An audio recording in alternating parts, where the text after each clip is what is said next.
Last class में एक concept शायद चला था 13। आज आपको कुछ ज्यादा है नहीं, 2 सेक्शंस हैं, बड़े प्यारे प्यारे सेक्शंस हैं। दोनों ही सेक्शन को करा के 1-2 क्वेश्चन अभी कराएगा आपका भाई, और समय बचने के बाद नया एक चैप्टर भी चालू करा देगा। कल तो कंटिन्यू कराएंगे। कंसेप्ट 13 आपने क्या लिखा था? National financial reporting authority. अच्छा, अगर आप सब लोग परमिशन दे तो आज संडे है और थोड़ा आज जोश और जुनून के साथ पढ़ लिया जाए। रोज तो हम लोग आराम आराम से ही पढ़ते हैं, तो जोश जुनून से पढ़ने के लिए थोड़ा सा मैं आपका आईसीआई का जो मॉड्यूल है थोड़ा उससे भी खोलूंगा और वहां से भी कुछ बातें बता दूंगा।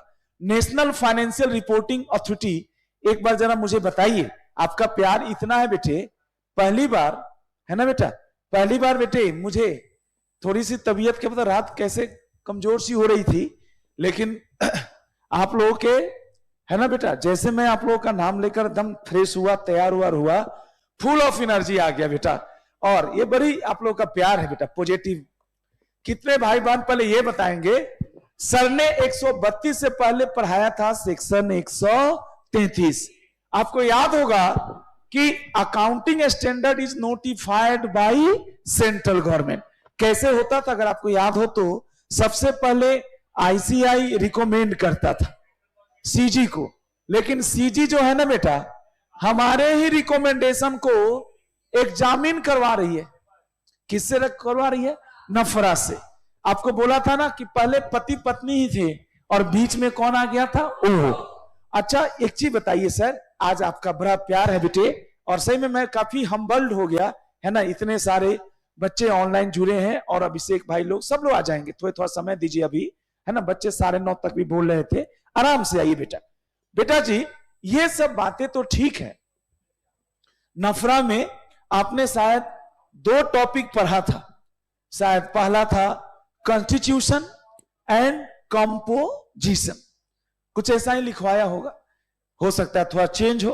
और दूसरा कि नफरा आखिर बनाया ही क्यों गया? What functions are performed by NFRA? कुछ याद है क्या? नफरा का 4 काम है। पहला काम है रिकमेंड करना, accounting and auditing policies and standards.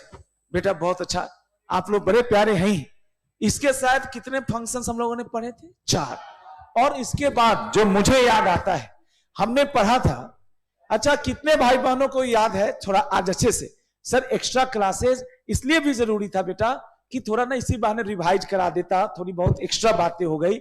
और थोड़ा ना मई में, अब जैसे बाकी सर लोगों का तो क्या है ना, खत्म हो गया बेटा, है ना। अपना क्या ना, इधर मई में मेरा एक एग्जाम भी है, 2-3 दिन मेरे को ना थोड़ा डिस्टर्बेंस भी होगा। ऐसे डिस्टर्ब नहीं होगा, मैं अपना टाइम 2 से 4 ना पढ़ा के 4 बजे से पढ़ा दूंगा। क्लासेस तो पूरी होगी आपकी, लेकिन मैंने इसीलिए बेटा आप लोगों को एक साथ थोड़ा बुला लिया है।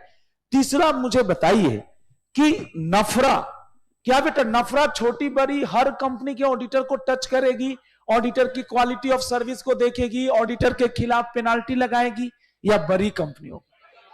आवाज थोड़ी सी आज बेहतरीन होनी चाहिए।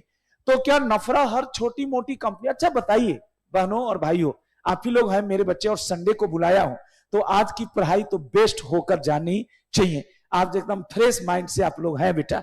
आप लोग मुझे बताइए अपनापन में, आज छोड़ दीजिए, आज सोचिए कि आप पढ़ने नहीं, आप अपने घर के सदस्य से ही मिलने आए हैं, और एकदम दिल से पढ़ के चले जाइए। बेटा जी आप मुझे बताओ, ये नफरा में एक है तो छोटी सी संस्था, इसमें एक चेयरमैन होता है और 15 बोलो बेटा मेंबर्स होते हैं। रफली देखा जाए तो 15 मेंबर्स होते हैं, जिनमें से कुछ फुल टाइम होते हैं और कुछ पार्ट टाइम। ऐसे ही थोड़ा अपनापन के लिए बेटा, पढ़ा नहीं रहा हूं बेटा अभी। 15 एक 16 रफली मोटा मोटी लोग हैं इसमें। अब ये 16 लोग क्या भारत के हर कंपनी का और हर कंपनी के ऑडिटर की क्वालिटी ऑफ सर्विस को चेक कर सकते हैं? तो इसीलिए बेटा लॉ मेकर ने कह दिया कि आप हर कंपनी के ऑडिटर के पीछे मत पढ़िए, आप बड़ी कंपनी के ऑडिटर के पीछे पढ़िए। और बेटा एग्जाम में क्वेश्चन पूछेगा कि नफरा का प्रोविजन 132 वाला क्या हर कंपनी के ऊपर अप्लीकेबल है? तो जवाब आएगा नो। तो फिर किसके ऊपर अप्लीकेबल है? तो यहां पे क्या लिखे थे बेटा? अच्छा, अप्लीकेबिलिटी ऑफ प्रोविजंस ऑफ, आइए आइए आराम से ही बेटा। अभी आपको पता है ना राजीव भाई 10 मिनट रिवाइज कराता है, पुरानी बातों को समझाता है।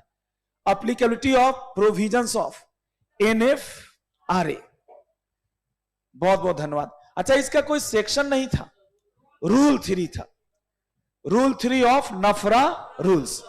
और शायद मैंने बताया था कि 5 तरह की संस्थाओं पे नफरा के प्रोविजन या 5 तरह की संस्थाओं के ऑडिटर के ऊपर ही नफरा का शिकंजा कसा जाएगा। वो 5 तरह के लोग कौन कौन से थे, आइए मैं उसको फटाफट लिखवाने की कोशिश करता हूं। ये आपको दिखाया था। अच्छा बेटा, स्पीड बढ़ाने के लिए एक बड़ा अच्छा तरीका होता है बेटा इंसान के पास, सही बता रहा हूं। वो तरीका है कि एक ऐसा सोर्स जो सबके पास उपलब्ध हो। बेटा आगे आइए ना, आज ही, आज तो हाँ आप ही कह रहा हूं। अच्छा अच्छा ठीक, ओके बेटा। यहां पे दे तो रखा है एक्स्ट्रा रीडिंग, लेकिन मुझे बुरा लगा ये एक्स्ट्रा रीडिंग का मतलब ये हमारे कोर्स में होना चाहिए था, क्योंकि अगर यही नहीं पढ़ेंगे तो हम क्या पढ़ के जाएंगे बेटा। जी बेटा, यहां जरा एक बार अच्छे से सब बच्चे, अगर बुक है तो मैं बुक का पेज बता देता हूं, आप घर पे बैठे हैं तो 9.23। जी सर, सर एक बार सब बच्चे बताइए, नफरा बनाई जाएगी। नफरा बेटा, साहब बेटे, नफरा सपना है या हकीकत है? हकीकत है। ये आ चुका है, कौन सी डेट से आ चुका है? 1 अक्टूबर। अच्छा मुझे बताइए, नफरा की हेड ऑफिस कहां पे है बेटा? दिल्ली। अच्छा, नफरा का जो पावर है ना बेटा, इनको अभी नफरा के पावर में बताऊंगा थोड़ी देर बाद, अभी इसको थोड़ा समझा लेता हूं। नफरा के पास बहुत सारे पावर है। पहला पावर नफरा के पास है, वो इन्वेस्टिगेट करेगा। अभी लिखवाऊंगा सर, किसका इन्वेस्टिगेट करेगा? PM, professional misconduct and other misconduct of the auditor who are engaged in a large companies. और लार्ज कंपनीज की, है ना बेटा, लार्ज कंपनी की परिभाषा में आप देखिएगा 5 तरह की कंपनियां इसमें आई थी। और आपको हंसाने के लिए लास्ट क्लास में बोला था, पहला पॉइंट था नाम ही काफी है। याद है क्या? लिस्टेड है। अगर कोई कंपनी लिस्टेड है, चाहे वो स्टॉक एक्सचेंज इंडिया में हो या आउटसाइड, लिस्टेड पे तो पूछना ही नहीं है। लिस्टेड कंपनी, आज आपका CSR भी पढ़ाऊंगा बेटा कि CSR किस पे अप्लाई होता है, तो उसके बारे में थोड़ी जानकारी दूंगा। लेकिन पहले आप नफरा के लिए बताइए। पहला था लिस्टेड और दूसरा था ऐसी कंपनी, पब्लिक कंपनी जो लिस्टेड नहीं है, लेकिन वो 3 कंडीशन में से कोई भी एक कंडीशन को पिछले साल के अकॉर्डिंग पूरा कर रही है। आपके पास 3 में से पहला था कि उसकी पेड अप कैपिटल 500 करोड़ या उससे ज्यादा। आपको याद होगा PUSC कितना? 500। बस अब शुरू करता हूं, धीरे धीरे कोरम पूरा हो गया ना बेटा। दूसरा, टर्नओवर उसका 1000 करोड़। और मेरे बच्चों फिर वापिस से उसका जो outstanding aggregate outstanding loan debenture deposits as the case में भी वापिस से बेटा लोन जो भी है वो भी वापिस से आकर कितना करोड़? 500 करोड़। अच्छा, ये कितने पीछे के 3 साल में या इमीडिएटली? अच्छा, ये तो बता ही दिया था कि इंश्योरेंस बैंकिंग कंपनियों के ऊपर उनका कुछ भी चेक करने की जरूरत नहीं है। सर इसमें ना इंश्योरेंस बैंकिंग कंपनियों के ऑडिटर के खिलाफ शिकायत हो या ना हो, कौन बेटा खुद ही भी इन्वेस्टिगेट कर सकता है? नफरा। और आखिरी हमारे पास था पब्लिक इंटरेस्ट। किसी भाई को याद हो, टॉपर्स ABC तीनों में से किसी में नहीं आती। टॉपर्स ना तो लिस्टेड है ना ही अनलिस्टेड पब्लिक कंपनी है। टॉपर्स एक प्राइवेट कंपनी है। टॉपर्स एक बैंकिंग कंपनी भी नहीं है। अभिनव बेटा देखिए 37-38 बच्चे तो ऑनलाइन जुड़ गए और करीबन इतने ही आप लोग शायद सामने भी बैठे हैं और अभी थोड़े थोड़े और जुड़ जाएंगे बेटा। और जो बच्चे नहीं जुड़े हैं उनकी अपनी मजबूरियां हैं, वो बाद में देख लेंगे। सर इससे हमारे को फायदा हो गया। आखिरी बता दीजिए सर, पब्लिक इंटरेस्ट एक वाइडर कंसेप्ट है। इसका हवाला देकर सेंट्रल गवर्नमेंट नफरा को बोल सकता कि ये नफरा भले टॉपर्स क्लासेस एक प्राइवेट कंपनी है या टॉपर्स क्लासेस ऊपर के तीनों कंडीशन को पूरा नहीं कर रही है, लेकिन मुझे ऐसा लगता है कि टॉपर्स के ऑडिटर की क्वालिटी ऑफ सर्विस या टॉपर्स में जो ऑडिटिंग का जो लेवल है उसकी जांच करवाइए। और बेटा यहाँ पे था आपका पब्लिक इंटरेस्ट। अब जरा एक बार आखिरी बार चिल्ला के बोलिए। आखिरी था कोई भी बॉडी कॉर्पोरेट जो इनकॉर्पोरेटेड या रजिस्टर्ड है कहां पे? Outside India. लेकिन ये जो बॉडी कॉर्पोरेट है ना सर, सब्सिडियरी है या एसोसिएट है ना, एक ऐसी बॉडी कॉर्पोरेट का जो रजिस्टर्ड इन इंडिया है। याद कीजिएगा, रिलायंस इंडस्ट्री ने एक कंपनी बनाई, रिलायंस, जल्दी बोलिएगा, लंदन लिमिटेड। हंसाने के लिए बोला, हंसाने के लिए केवल है, ऐसा कोई कंपनी थोड़े बनता होगा। रिलायंस लंदन लिमिटेड, ये क्या है, ये होल्डिंग हो गई, और ये उसकी क्या है बेटा, एफ सब्सिडियरी है। एफ याद है ना। तो देखना है कि रिलायंस का जितना भी टर्नओवर है, रिलायंस का जितना भी है ना, कंसोलिडेटेड टर्नओवर है। कौन सा बेटा, कंसोलिडेटेड। कंसोलिडेटेड का मतलब क्या, रिलायंस का अकेले या इसकी जितनी भी सब्सिडियरी है। सपोज रिलायंस की और भी सब्सिडियरी हो सकती है। खैर, रिलायंस की कंसोलिडेटेड टर्नओवर या कंसोलिडेटेड टर्नओवर नहीं दिया है, इनकम या नेटवर्थ का 20% कहां से आता है, रिलायंस लंदन लिमिटेड। फिर से बोलिए बेटा, लास्ट वाला पॉइंट बोल दीजिए चिल्ला के। अगर कोई कंपनी जो भारत के बाहर है लेकिन उसका होल्डिंग कंपनी कहां है, इंडिया में, और उस विदेशी फॉरेन सब्सिडियरी कंपनी या एसोसिएट कंपनी का नेटवर्थ या बेटा जी नेटवर्थ या इनकम कितना परसेंट, कंसोलिडेटेड इनकम या नेटवर्थ का 20% या उससे ज्यादा है, तो उस विदेशी फॉरेन सब्सिडियरी का भी जो ऑडिट हुआ, उस ऑडिट की क्वालिटी ऑफ सर्विस को इन्वेस्टिगेट करने के लिए इंटाइटल्ड है। कौन इंटाइटल्ड है, नफरा। बेटा जी कैसे पता चलता होगा मेरे बच्चों नफरा को कि हमें किन कंपनियों के ऑडिटर, किन कंपनियों की ऑडिट क्वालिटी की जांच करना है। तो इसके लिए आज ही आपको बताऊंगा कि ये जितनी भी बड़ी बड़ी कंपनियां हैं 15 दिनों के भीतर, कितने दिनों के भीतर, 15, जैसे नफरा का प्रोविजन अप्लाई हुआ 15 दिनों के भीतर एक फॉर्म भरना होता है, नफरा 1।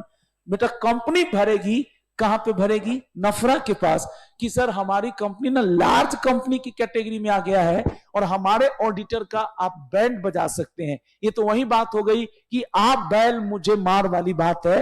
यानी बड़ी कंपनियों की ड्यूटी है कि वो खुद बताए, किसको बताए, एनएफआरए को, कि सर मेरे ऊपर 132 एप्लीकेबल हो गया है। लेकिन बेटा आप में से कितने लोगों को याद है, कोई भी ऑडिटर पॉइंट होता है, जनरली अगर आपको याद है तो ऑडिटर पॉइंट होता है तो एक फॉर्म यूज होता है एडीटी 1।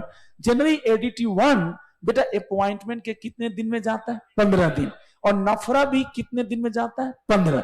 लेकिन ये अपॉइंटमेंट के 15 दिन में जाता है, और ये जो है बेटा जब नफरा के प्रोविजन क्या हो गए अप्लीकेबल, उसके 15 दिन में जाता है। आपके बुक में एक जगह 30 डेज लिखा है। 30 डेज का ये मतलब है कि जब 2018 में पहली बार नफरा आया था तो उस समय आपको थोड़ा टाइम एक्स्ट्रा मिला था। एक्स्ट्रा का मतलब उस समय जैसे कोई लॉ पहली बार आता है तो आपको पता है ना, ट्रांजिशनल प्रोविजन मिल जाता है। ट्रांजिशनल मतलब थोड़ा सा एक्स्ट्रा टाइम। तो आज के डेट में मुझे बता दीजिए, लॉजिकली बताइए, आज लिखवाना नहीं है बेटा, लॉजिकली बताइए, क्या नफरा हर कंपनी के ऑडिटर की ऑडिट सर्विसेज की है ना बेटा चेकिंग करता है, प्रोफेशनल मिसकंडक्ट के लिए एक्शन लेता है, या large company? Total large company कितनी है, 5। नहीं होने को तो ज्यादा है, लेकिन कैटेगरी 5 ही है। पहला मुझे बता ही दिया, सब उसको छोड़ दीजिए। जी जी जी। अच्छा, कैसे पता चलेगा नफरा को, नफरा को कि ये लार्ज कंपनी है या स्मॉल कंपनी है? ये जो ओनर्स है यानी बर्डन है, ये जो बताने की बर्डन है, वो क्या नफरा या सीजी के पास है, या बेटा जी वो बर्डन कंपनी के पास है? कंपनी एक फॉर्म भर देगी, कौन सा बेटा, नफरा 1। अब बताइए दोस्तों, अभी क्या होता है, जो नॉर्मल फॉर्म है ना ऑडिटर के अपॉइंटमेंट का, उसका नाम है एडीटी 1। मैं काश बेटा अभी आपको मैं एक एडीटी 1 डाउनलोड करके दिखाता हूं। एडीटी 1 में पूछता है, जब एडीटी 1 हम लोग भरते हैं, अभी दिखाता हूं, whether provision of NFRA is applicable. अगर आपने लिख दिया यस, यस लिख दिया, बेटा जी कंपनियां ही खाली भरती है सर, बेटा कंपनियां ही खाली भरती है एडीटी 1, जबकि ये कंपनी के अलावे किसके भी ऊपर अप्लाई होता है, बॉडी कॉर्पोरेट। तो ये छोटा सा पॉइंट ध्यान दीजिएगा, कंपनियां तो ऑडिटर की अपॉइंटमेंट की जानकारी इवन नफरा को भी देना है तो किसके थ्रू दे देती है, एडीटी 1। और जो कंपनी जैसे देख रहे हैं फॉरेन सब्सिडियरी के ऊपर भी ये प्रोविजन अप्लाई होगा, तो फॉरेन सब्सिडियरी एडीटी 1 नहीं भरेगी, फॉरेन सब्सिडियरी नफरा को बताएगी, नफरा बोलिए क्या 1 में। तो 2 तरह के फॉर्म इसमें यूज होते हैं, एक एडीटी 1 जो नॉर्मल कंपनियों के लिए, और एक नफरा अदर देन बोलिए क्या बेटा जी, कंपनी के अलावा जितने भी बॉडी कॉर्पोरेट हैं उनको नफरा 1 में देना पड़ता है जानकारी। देखिए तो कहां पे है नफरा 1, कहीं पे दिया है आपके कोर्स में? देखिए होगा जरूर, कहीं ना कहीं तो होगा नफरा 1। देखिए तो बेटा जी नफरा 1 एक फॉर्म है, कोशिश करिए, आप सबके पास उम्मीद है कि बुक होगा।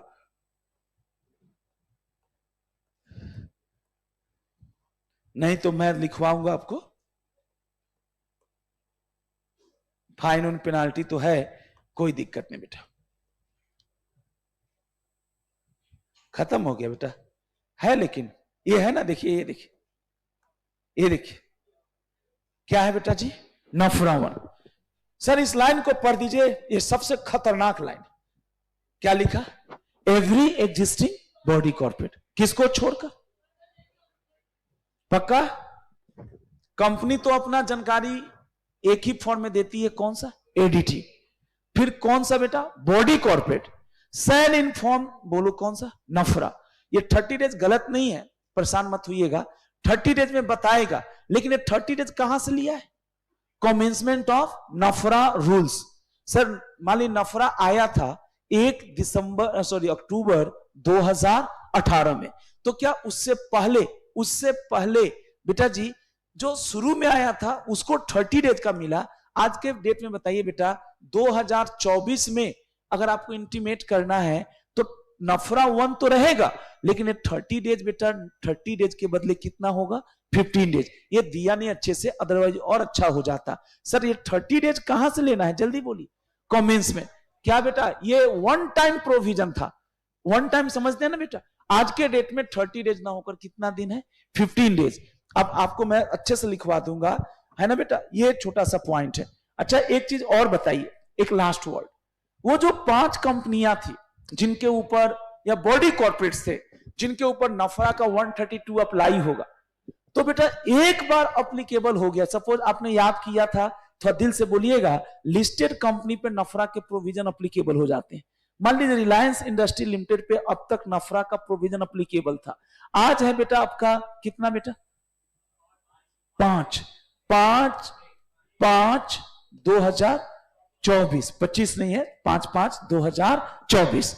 आज रिलायंस ने बोला कि अब मैं डिलिस्ट करा लिया। डिलिस्ट का मतलब अब ये लिस्टेड एंटिटी नहीं है।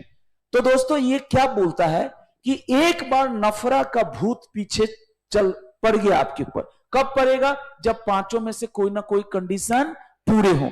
बताओ ना बेटा, एक बार नफरा का भूत चढ़ गया आपके ऊपर, यानी आपके कंपनी के ऊपर, आपके बॉडी कॉर्पोरेट के ऊपर, और बाद में सब्सिक्वेंट ईयर में आप कंडीशन 5 में से कोई भी कंडीशन हम पूरा नहीं कर रहे हैं, फिर भी लॉ कह रहा है कि एक बार नफरा का भूत चढ़ गया तो कितने साल तक?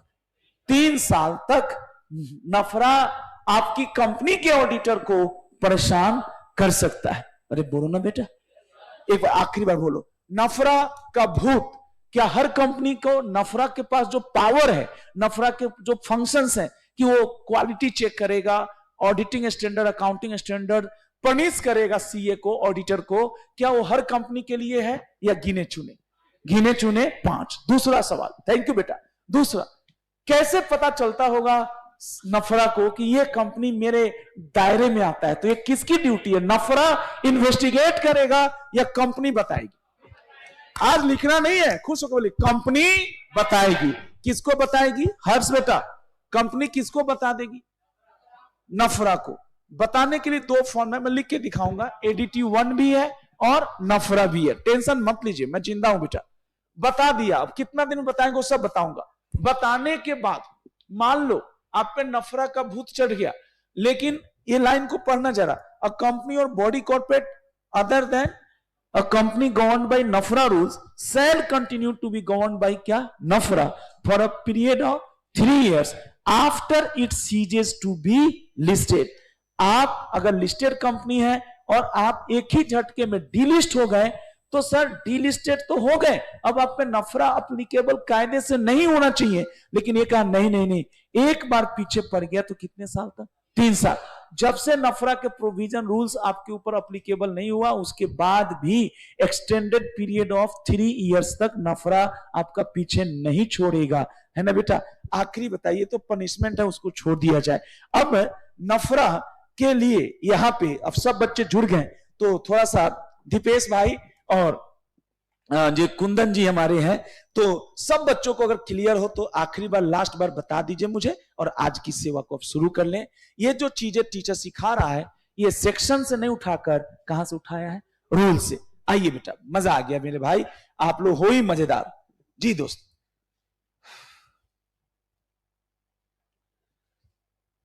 The NFRA can exercise ADT 1 वाला आयुष भाई, हां फिर से एक बार बताऊंगा, दिवाकर राय जी। अभी कुछ लिखवाया नहीं बेटा, अभी कुछ लिखवाया नहीं मेरे भाई।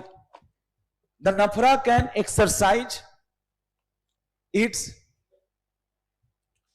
Power only against these companies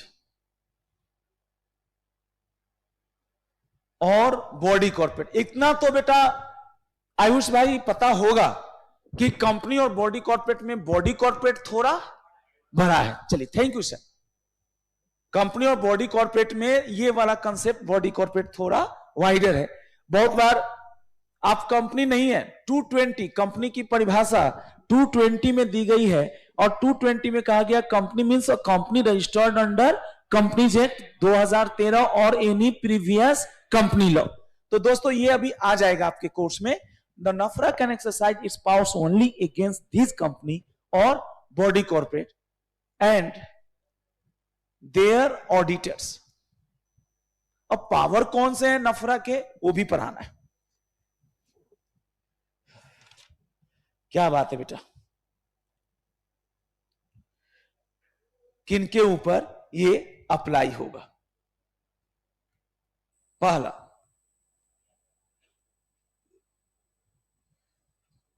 listed public company. B, इसी का उल्टा कर देते हैं, अनलिस्टेड। बोलो बेटा, हाँ ये पब्लिक लगा दिया, थोड़ा बच्चों को कनेक्ट होने में सहूलियत होगी। ऐसे तो लिस्टेड पब्लिक कंपनियां ही खाली लिस्टेड हो सकती है। Unlisted public company having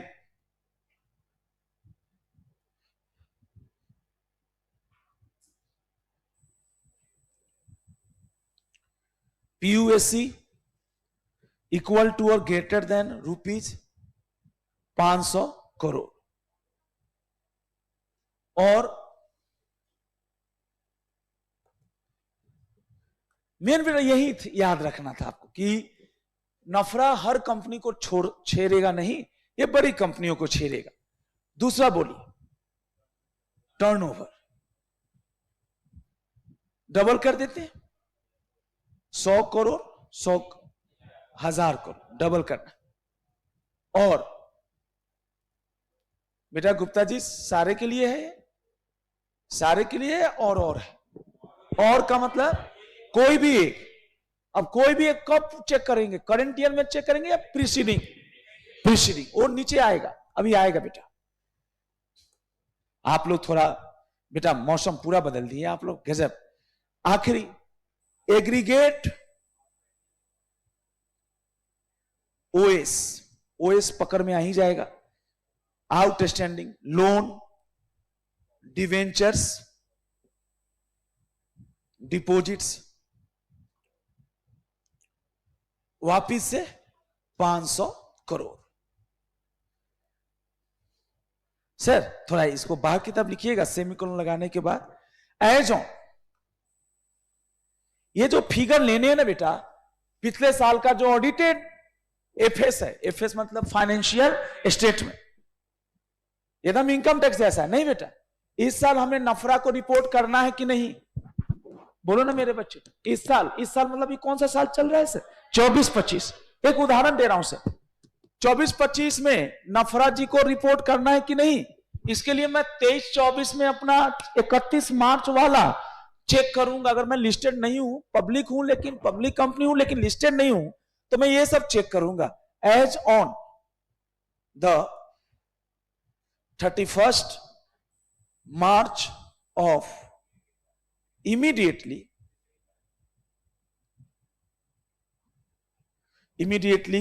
preceding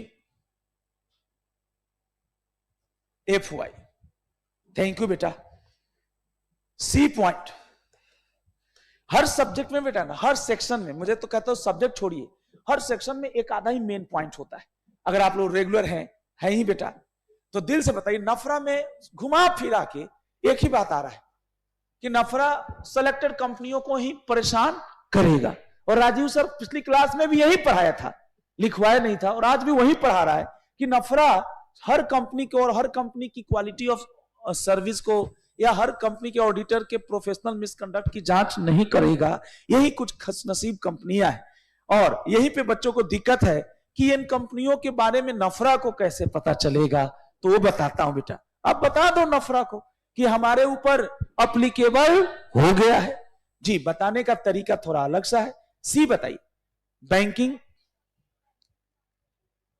हाँ सर, इसको ना बोला जाए special type of company, special type of company, banking company. Teacher का काम बेटा आपको इंटरेस्टिंग बनाना है, बोर करना थोड़े होता है। इलेक्ट्रिसिटी, घर पे नहीं पढ़ना है सर, यहीं पे रगड़ के चलना है। Electricity company and companies governed by special act. ये हमारा छोटा सा point. D point,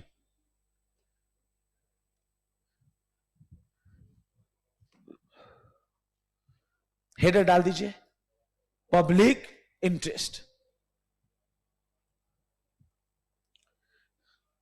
public interest, any company which is dash by dash, थोड़ा ऑनलाइन वाले बच्चों से पूछता हूं, dash by dash to NFRA in the public interest. बेटा आज तो हमारे बच्चे है ना फुलेगा भेज सकते हैं, ऑनलाइन वाले बच्चे है ना। ओ खुश होके जरा मुझे बताइएगा, any company which is dash by dash to NFRA in the public interest. मैं उम्मीद करता हूं आप ये दोनों डैश का मतलब अपने से निकाल लेंगे। साक्षी जी, हाँ देखो लड़की बड़ी है ना, बता दी गवर्न्ड बाई, ठीक कर रही हो साक्षी, थोड़ा सा गलती है बेटा। कृष्णा आपका भी, चलिए आप लोग सब बच्चे, ये तो ठीक है, ये तो सही लिख रहा है। सीजी, हाँ, विच इज एस्टैब्लिश्ड बाय, नहीं गवर्न्ड बाय भी नहीं होगा मेरी बहनों और भाइयों। दिवाकर जी, विच इज रेफर्ड, मतलब सरकार ने अपने पास, मोदी जी ने अपने पास पावर रिजर्व रखा है कि हम किसी भी कंपनी को इन्वेस्टिगेट करवा सकते हैं। किससे करवा सकते हैं? नफरा से। नफरा क्या सुओ मोटो करेगी किसी भी कंपनी के क्या, या सीजी आवेदन दिया, सीजी रेफर किया नफरा को? ये जरा देखना, ये टॉपर्स क्लासेस प्राइवेट लिमिटेड की ऑडिट क्वालिटी और उसके ऑडिटर के बारे में बोला, नफरा लगा रो ने बोला सर बहुत छोटी कंपनी है, प्राइवेट है सर, ना तो पब्लिक भी होता तो सोचते। बोला कोई बात नहीं, हमें ऐसा लगता है कि टॉपर्स क्लासेस को पब्लिक इंटरेस्ट में, बताओ कितना बड़ा शब्द, एक होता है नेशनल इंटरेस्ट और एक होता है कौन सा, पब्लिक। ये जो लड़ाई उड़ाई होती है ना सर, युद्ध जिसको बोलते हैं वार, वो क्या है बेटा? National interest. आप कहते हैं ना कि आपके टुकड़े कर देंगे, हम भारत को अलग, मतलब भारत को और फिर से बांटेंगे, ये सब नेशनल इंटरेस्ट की बात है।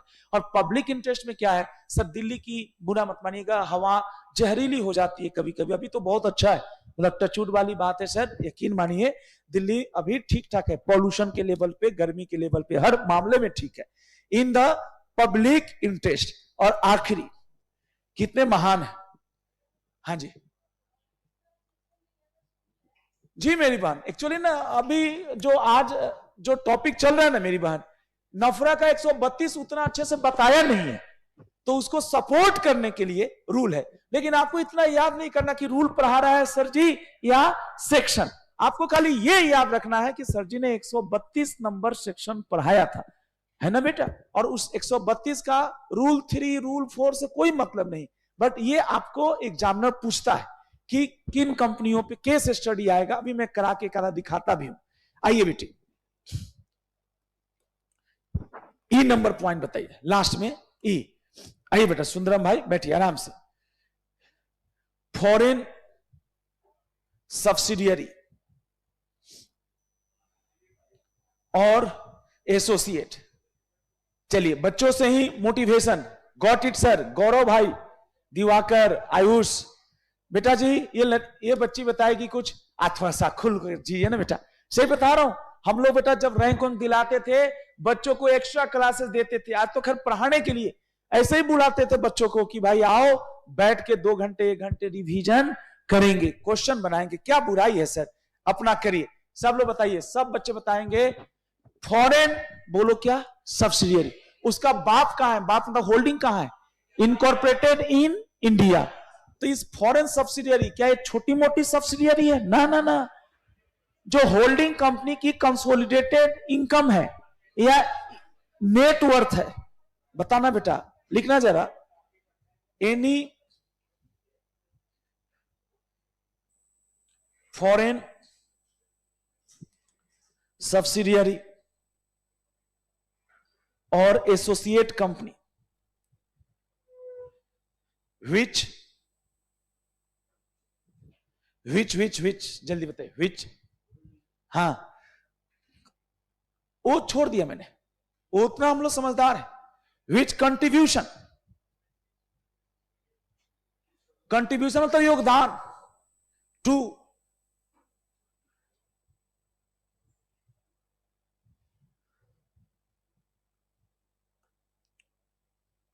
नेटवर्थ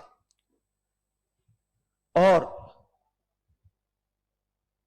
कौन सा बेटा, इनकम।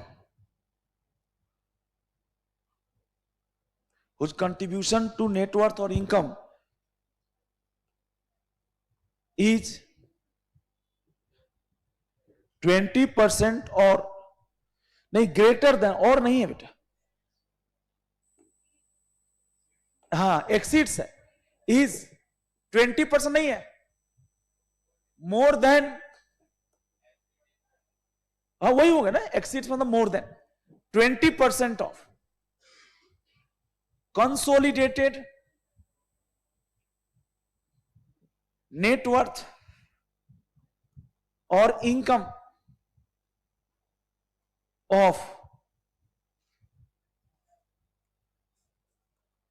इंडियन, कौन सा कंपनी बेटा, होल्डिंग कंपनी।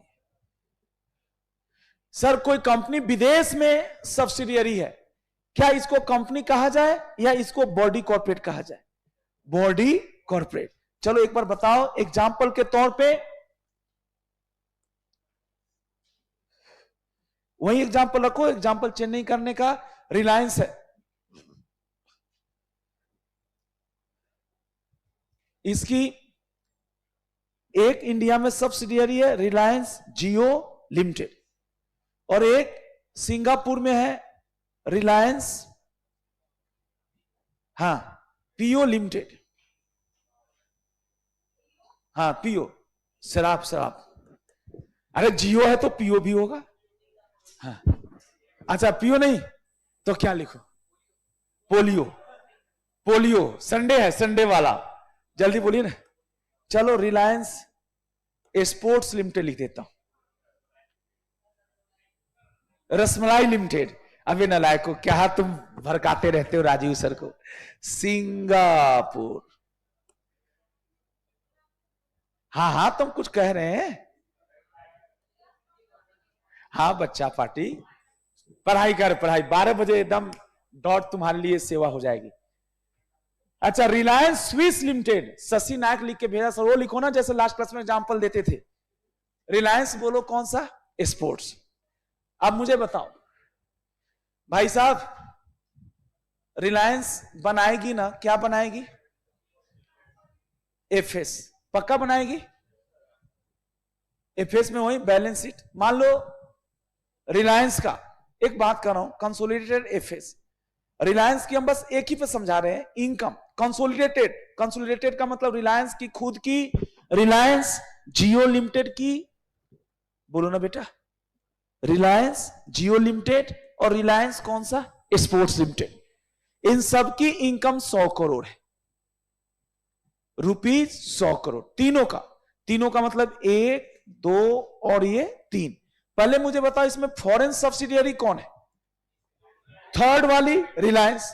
तो ये जो क्लॉज है वो क्या हर सब्सिडियरी को पकड़ रहा है क्या बेटा? हर सब्सिडियरी, सुंदरम भाई, हर सब्सिडियरी को फंसा रहा है अपने दायरे में या केवल फॉरेन सब्सिडियरी? बच्चों का तो सर इंडियन सब्सिडियरी को भी तो पढ़ाना चाहिए आपको। अरे बाबा, इंडियन सब्सिडियरी तो कंपनी ही होगी ना इंडिया में, अगर वो कंडीशन अकेले पूरा कर दे तो उसके ऑडिटर के ऊपर भी किसका शिकंजा कस जाएगा? नफरा। अब लॉ यही तो प्रॉब्लम कर देता है, लिख देता कोई भी सब्सिडियरी हो, लेकिन इसने कहा ना ना ना, फॉरेन सब्सिडियरी या फॉरेन एसोसिएट्स का आपके टोटल नेटवर्थ, टोटल मतलब कंसोलिडेटेड नेटवर्थ या कंसोलिडेटेड इनकम में 20% से ज्यादा। अब मान लीजिए रिलायंस स्पोर्ट्स लिमिटेड जो सिंगापुर में, जैसे उदाहरण है बेटा, इसकी इनकम है 35 करोड़। कितना करोड़ सर? मतलब 100 करोड़ का जो इनकम है रिलायंस की जो कंसोलिडेटेड P&L है फाइनेंशियल में, 100 में से 100 में पहले तीनों का जुड़ा हो सकता है बेटा जी, 25 इसका हो या 50 इसका हो। किसका 50 हो जल्दी बताइए? रिलायंस है ना। 35 इसका है और 15 करोड़ मान लेते हैं किसका है बेटा? इसका है। समझने के लिए लिख ही लीजिए ना बेटा, 50, 15 और 35।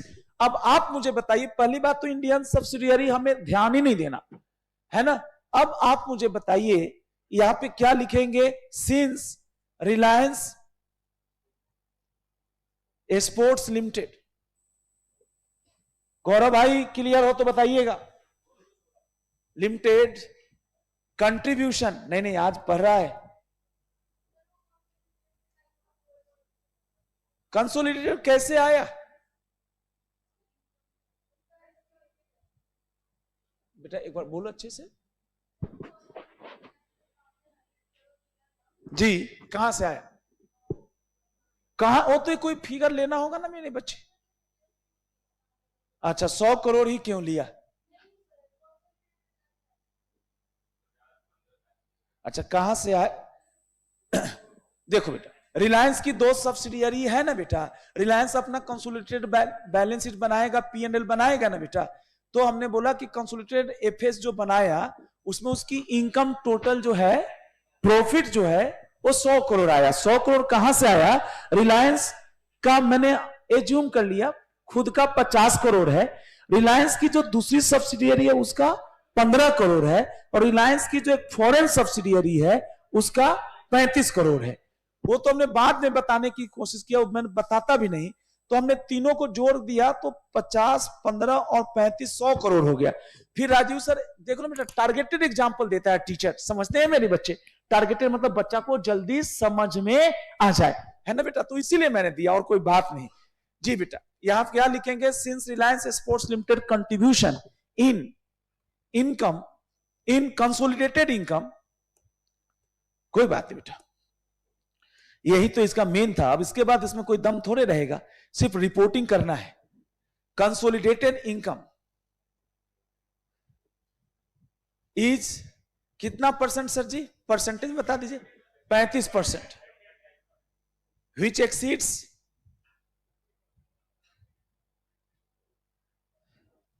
अच्छा खाली इनकम के आधार पे ही देखा जा सकता है या नेटवर्थ? क्या दोनों पे होना जरूरी है? और लिखा है बुक में, और का मतलब कोई भी ए, बस इतना ही याद रखिएगा। नफरा में कुछ मत याद रखिएगा, कुछ भी बोल सकते हैं, लिख सकते हैं। और सर नफरा पे तो अभी जैसे आज एग्जाम भी है, क्या पता बेटा इसमें से कुछ पढ़ा रहा हूं, इसी पे एक आधा क्वेश्चन आ जाए तो आपका थोड़ा कॉन्फिडेंस भी बढ़ेगा। 30%, विच बोलिए क्या बेटा? एक्सीड्स कितना percent? 20 20% of required amount. Sir law तो 20% से ज्यादा की बात कर रहा, हमारा तो कितना परसेंट है? 35। अब बताइए दोस्तों, साहब एक आखिरी बात बताइए, इसी में लिखिएगा थोड़ा बॉक्स बना के नीचे, जहां पे हमारे शेर और शेरनियों को दिक्कत हो गई थी। सर कैसे रिपोर्ट करा जाए? रिपोर्टिंग अबाउट, सर उसी के नीचे एक बॉक्स बना दिया जाए। applicability of provisions of NAFRA।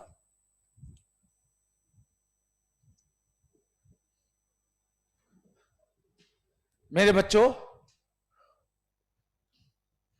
Reporting about applicability of provisions of नफरा।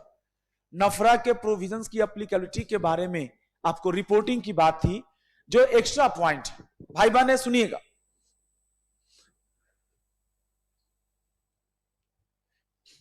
पहला, company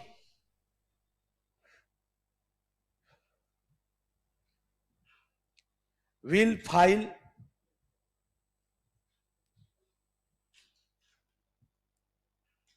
form ADT 1 to ROC। यहां पे लिख देना 2 ROC। बच्चे बोले सर तो नफरा को कैसे पता चलेगा? बताता हूं बेटा। ADT 1 में भी, ADT 1 में डाउनलोड करके दिखाता हूं, उसमें भी ऑप्शन होता है रिपोर्टिंग का। जी जी बता रहा हूं सर, बता रहा हूं।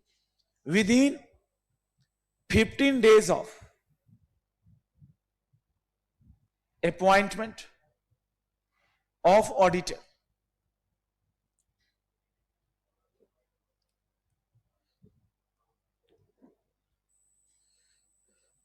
यही बेटा आरओसी आगे भेज देता इस फॉर्म को किसके पास? नफरा के पास।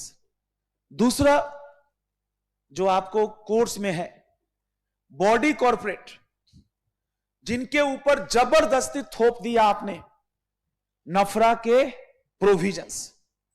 Body corporate other than company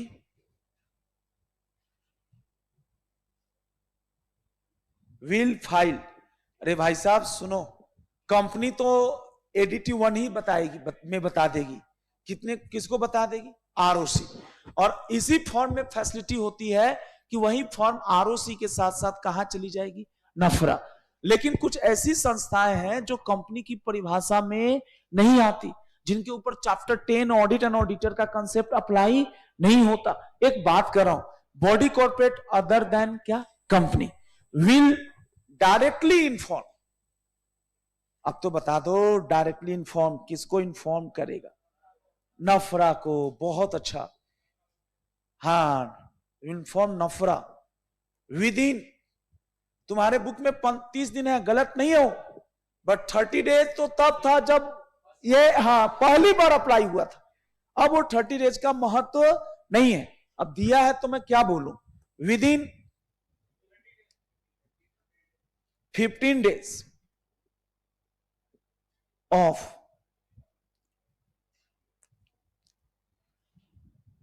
applicability of जी नफरा रूल्स, प्रोविजन ऑफ नफरा। ठीक है बच्चा, नफरा के प्रोविजन अप्लाई हुए। Provision of NFRA by filing form का नाम बताओ? नफरा 1। 30 डेज गलत नहीं है, इसके ऊपर स्टार लगा देना।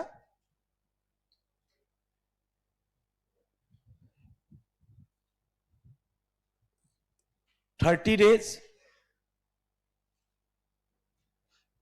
As one time relaxation. Sir ऐसा तो नहीं है कि नफरा के आने से पहले ऑडिट नहीं होता था, नफरा के आने से पहले कंपनियां लिस्टेड नहीं थी, तो उन कंपनियों को जब 1 अक्टूबर 2018 को रूल आया तो बोला देखो जी अभी तो लोगों को समझ ही में नहीं आ रहा है कि नफरा क्यों आया, कैसे कंपनियों को रिपोर्टिंग करना है। तो हम आपको 15 दिन के बदले टाइम थोड़ा दे रहे हैं, 30 days as one time relaxation when NFRA started functioning. हाँ, पूरी लाइन आने दीजिए बेटा, आने दीजिए जी। बोलो बहन। हाँ कोई बात नहीं, कोई इसमें हंसने वाली कोई बात नहीं, बोलिए जी।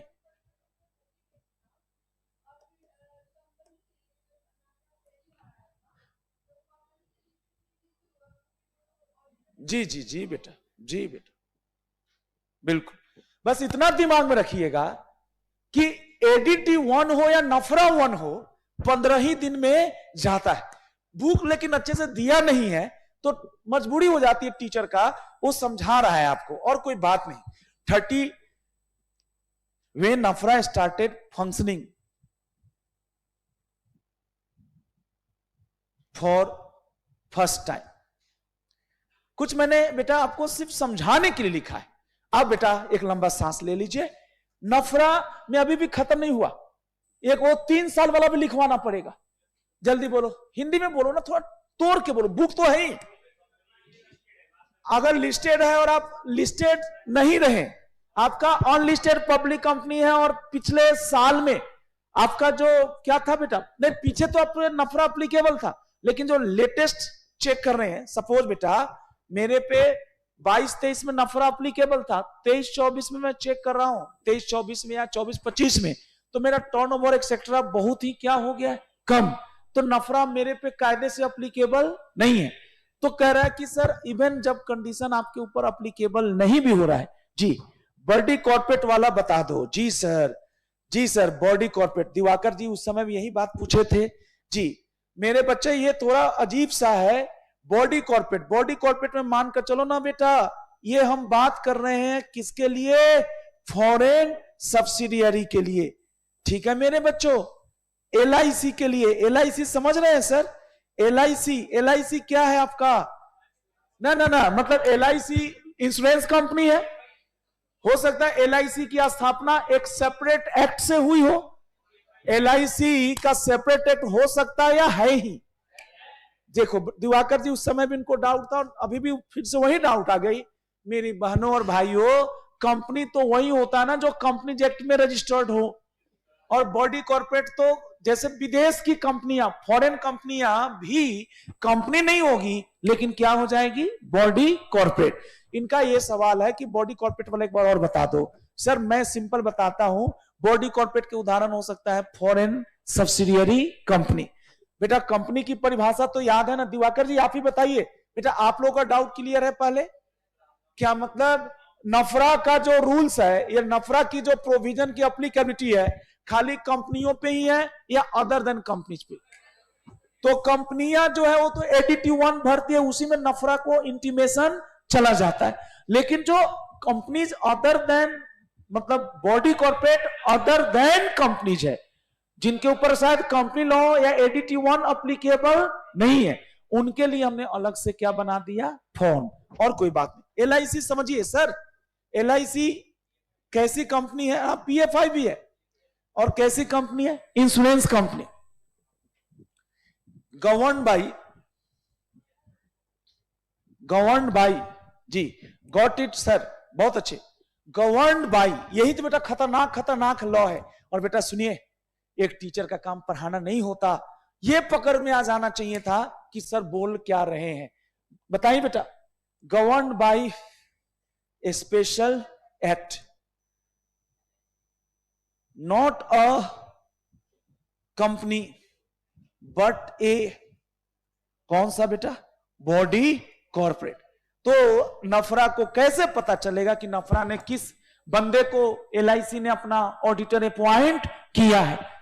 हाँ कैसे पता चलेगा? डेटा बैंक, आप में से एक बच्चा आया नहीं है, विक्की भाई, नफरा का एक, अगर आप लोगों ने पढ़ा था, पर्पस है ऑडिटर का नाम एड्रेस का लिस्ट बना के रखना। तो लिस्ट हमको कैसे पता चलेगा बेटा? आप लोग मुझे फॉरवर्ड करोगे इंफॉर्मेशन तो पता चल जाएगा। बहुत बहुत धन्यवाद बेटा। वो 3 साल वाला भी लिखना है तो लिख ही लीजिए बेटा जी। इसी को थोड़ा आगे बढ़ा सकते हैं क्या सर? अच्छा, इसके नीचे था ना रिपोर्टिंग अबाउट एप्लीकेबिलिटी, हाँ आगे लिखिए बेटा। एक और, अच्छा इसको नोट कर लेते तो और अच्छा रहता, नोट 1 कर लेते मन करे तो। ये क्या था हमारा extra point, note number 1। Sir इतना डिटेल थोड़े पूछेगा, लेकिन हम लोग पूछने के लिए नहीं, हम लोग ज्ञान के लिए पढ़ते हैं दोस्तों, है ना। पूछना ना पूछना उसका ही मर्जी है, अपनी मर्जी तो कुछ नहीं है, अपने को तो मेहनत करना है। नोट 2 साहब, कंटिन्यूड, उसी के नीचे एप्लीकेबिलिटी ऑफ नफरा। देखो ये कुछ बच्चे, देखो ये बच्चे लोगों को पूछता हूं तो तुमको बोलना चाहिए, सब बच्चे बोलो कंटिन्यूड एप्लीकेबिलिटी ऑफ नफरा। समझ में आ रहा है? नहीं आ रहा है? एक बार बताओ। नफरा एक बार जैसे बुक की लैंग्वेज है कि भाई तुम्हारे ऊपर एप्लीकेबल नहीं हो रहा है, कंडीशंस, कोई भी कंडीशन पूरे नहीं हो रहे, है ना बेटे, लेकिन पीछे पूरे हुए थे, पीछे तुम्हारे ऊपर नफरा का सिकंजा कसा था, तो क्या वो सिकंजा छोड़ दे या अगले 3 साल तक? कायदे से आपको नहीं कराना है, नफरा को कुछ इंटीमेट नहीं करना, नफरा के पास कोई पावर नहीं है। जय, इसको लिखवा लेता हूं बेटा जी सर।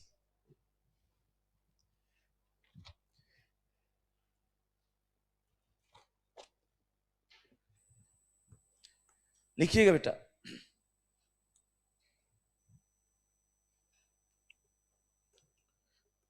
नफरा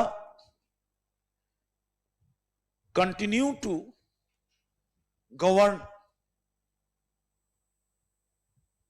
such large companies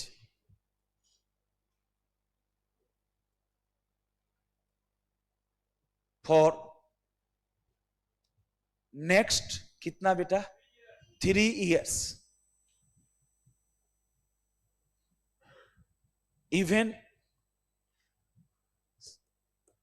such companies, cooling period type का दे दिया होगा कि तुम्हारे पर नफरा आ गया तो बस मान लो कि जब तुम डिसकंटिन्यू भी हो गए उसके बाद भी 3 साल तक तो चलेगा। Next 3 years even such companies got unlisted और देयर टर्नओवर एक्सेट्रा, टर्नओवर भी था, पेडअप भी था, falls below the limit, falls below the limit।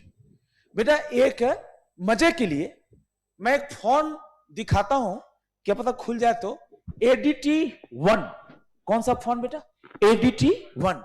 उसमें पूछता है कि क्या आप पे नफरा अप्लीकेबल है, तो मैं बेटा आप लोग तो पता ही है एडिट करने का ऑप्शन होता है PDF फॉर्म में, तो उसमें हम लोग का बेटा ऐसे ऑप्शन बना होता है, ऐसे यस या दूसरा बोलिए क्या नो, तो मैं बेटा किसको क्लिक कर देता हूं? नो को। अगर यस क्लिक करेंगे तो ये फॉर्म ADT 1 ROC के साथ साथ किधर भी पहुंच जाएगी? नफरा। तो ये छोटा सा पॉइंट है, लेकिन बेटा एक चीज ADT 1 पे पहुंच तो जाएंगे आप, लेकिन ये मुझे बताइए सर अभी भी मुझे अच्छा नहीं लगा, ये नफरा क्या है, कैसे बनता है, क्या काम करता है? अगला जो टॉपिक है अगर आप नहीं बताएंगे तो मैं हो जाऊंगा उदास। अगला जो टॉपिक है वो है पावर्स ऑफ नफरा। किसका पावर? नफरा के। किताब छोड़ दीजिए, आइए आपका भाई पहले आपको जगाता है। पहला पावर इधर छोड़िए, मैं मेहनत करके आता हूं ना, किताब तो आपको छोड़िए, मैं वहीं से समझाता हूं, बुक को छोड़िए, आप हंसी मजाक में ही समझिए। नफरा के पास 1 2 नहीं, कितने पावर्स हैं बेटा? ये देखिए कितने पावर हैं? 4। 4 में से अब 3 मैं अभी पढ़ाता हूं, 3 ही कह लीजिए, 3 पावर है। रफ है भी, आप प्लीज लिखिएगा मत।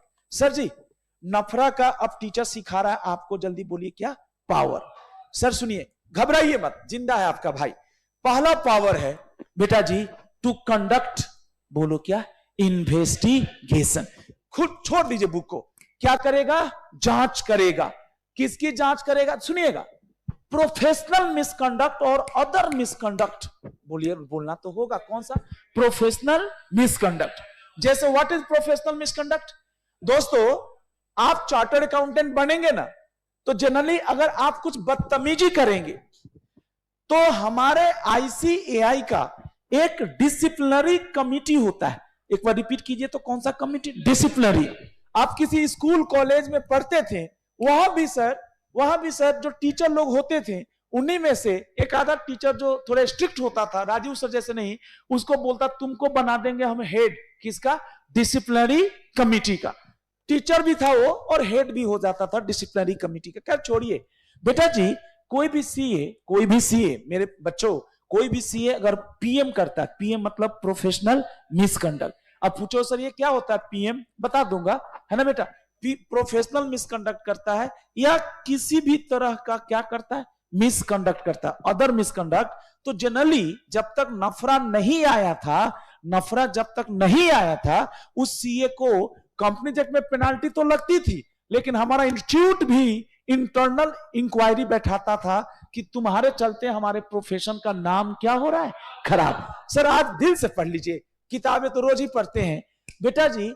अब हुआ क्या है कि डिसिप्लिनरी कमिटी जो आईसीएआई का है, गोविंद भाई, डिसिप्लिनरी कमिटी जो आईसीआई का है वो अभी भी है, लेकिन वो ना राजीव सिंह या छोटी कंपनियों के, स्मॉल कंपनियों के सीए के खिलाफ जो शिकायत है उस पे एक्शन लेने का पावर, पेनाल्टी लगाने का पावर किसके पास है? आईसीआई।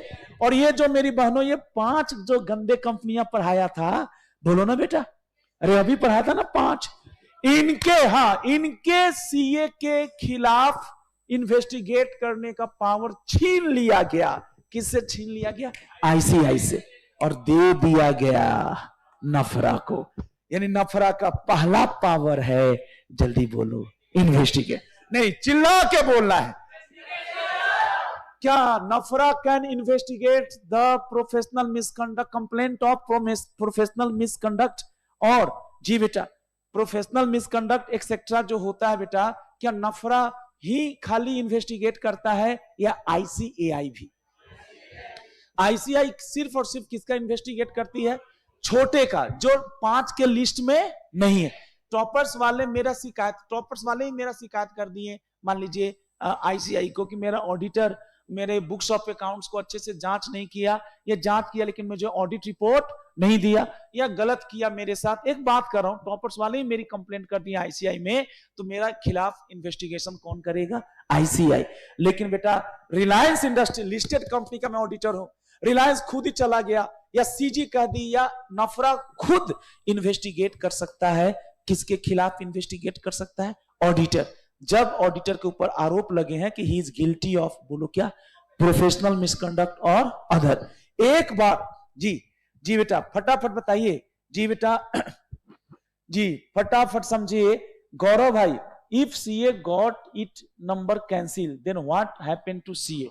बेटा गौरव भाई, अगर सीए का नंबर ही कैंसिल हो जाएगा, हम लोग तभी वहां नहीं पहुंचे थे, आपने ऐसा क्यों पूछा, लेकिन सीए का अगर नंबर ही कैंसिल, परमानेंट तो कैंसिल नहीं होता, फिर भी कैंसिल हो गया है ना, क्यों किया, किसने किया, तो सीए फिर मेंबर की तरह जब रहा ही नहीं, तो सीए वाला काम नहीं कर सकता।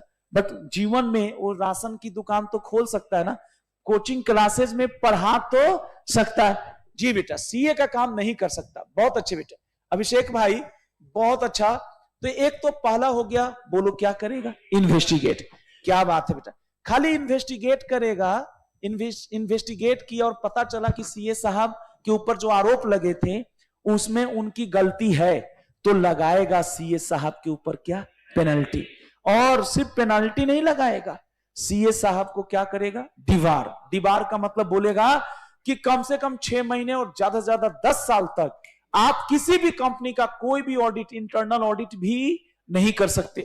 ये नहीं कि जिसमें फ्रॉड हुआ उसी में नहीं कर सकते, आप 10 साल तक, मैक्सिमम 10 साल तक आप कुछ भी काम नहीं कर सकते। आप मुझे बताइए, पहला पावर क्या है? इन्वेस्टिगेट। दूसरा पावर थोपना। क्या थोपना? पेनल्टी। क्या सभी सीए पे या जिसका आपने इन्वेस्टिगेट किया? आप इन्वेस्टिगेट किसका करेंगे, सबका करेंगे या 5 कंपनियों का? आप तो समझ में आया कि वो 5 कंपनियों का या बॉडी कॉर्पोरेट का महत्व तो क्या था। तीसरा और मुझे बताइए, डिबार का मतलब क्या, परमिशन देना या प्रोहिबिट कर देना कि आप ये काम नहीं कर सकते। आप वैल्यूएशन, सीए ना बेटा, रजिस्टर्ड वैल्यूअर भी है, शेयर का, डिवेंचर्स का वैल्यूएशन करवाना पड़ता है। जब शेयर डिवेंचर ट्रांसफर होते हैं ना सर, है ना, तो उसका वैल्यूएशन सीए से करवाना पड़ता है। बेटा नफरा कहेगा ये सीए साहब, आप 10 साल तक किसी कंपनी का ऑडिट नहीं कर सकते, इंटरनल ऑडिट भी नहीं कर सकते, कुछ भी नहीं कर सकते सीए वाला काम, और साथ ही साथ आप वैल्यूएशन भी नहीं कर सकते अपार्ट फ्रॉम क्या, पेनल्टी। लेकिन इन सारे काम को करने के लिए बेटा नफरा के पास पावर दिया गया हाई कोर्ट का। रिपीट कीजिए, कौन सा? High court. मैंने हाई कोर्ट बोला है, लेकिन आप बोलिएगा सिविल कोर्ट। एक बेटा सिविल मैटर्स के लिए होता है, मतलब जिसमें हम अरेस्ट तो नहीं कर सकते, है ना, लेकिन बेटा जी आपको हम अपने ऑफिस में सीए साहब को नफरा के पास पावर है कि सीए, रिलायंस के सीए को कहे आओ जरा कभी हवेली पे। कौन बेटा किसको कॉल कर सकता है? नफरा। किसको कॉल करेगा? मेंबर्स को, ऑडिटर को। किस कंपनी के ऑडिटर को? बड़ी कंपनियों के, कि आओ जरा। अच्छा अकेले मत आना, आना तो कुछ लेके आना। क्या? डॉक्यूमेंट्स। नहीं नहीं, चखना नहीं, क्या लेके आना? डॉक्यूमेंट्स। डॉक्यूमेंट्स लेके आना, बुक्स ऑफ अकाउंट्स लेके आना। आपको याद है ना ऑडिट डॉक्यूमेंटेशन? झूठाई गर्दन हिला दीजिए। आपने ऑडिट किया है तो कुछ कुछ डॉक्यूमेंट वर्किंग पेपर बनाए होंगे, आप वो सब लेकर आइए, थोड़ा हम भी तो चेक करें कि आप ऑडिट करते कैसे हैं। क्या हमारे शेष श्रेणियों को क्लियर हुआ? अब बताइए नफरा में कोई दिक्कत है आपको?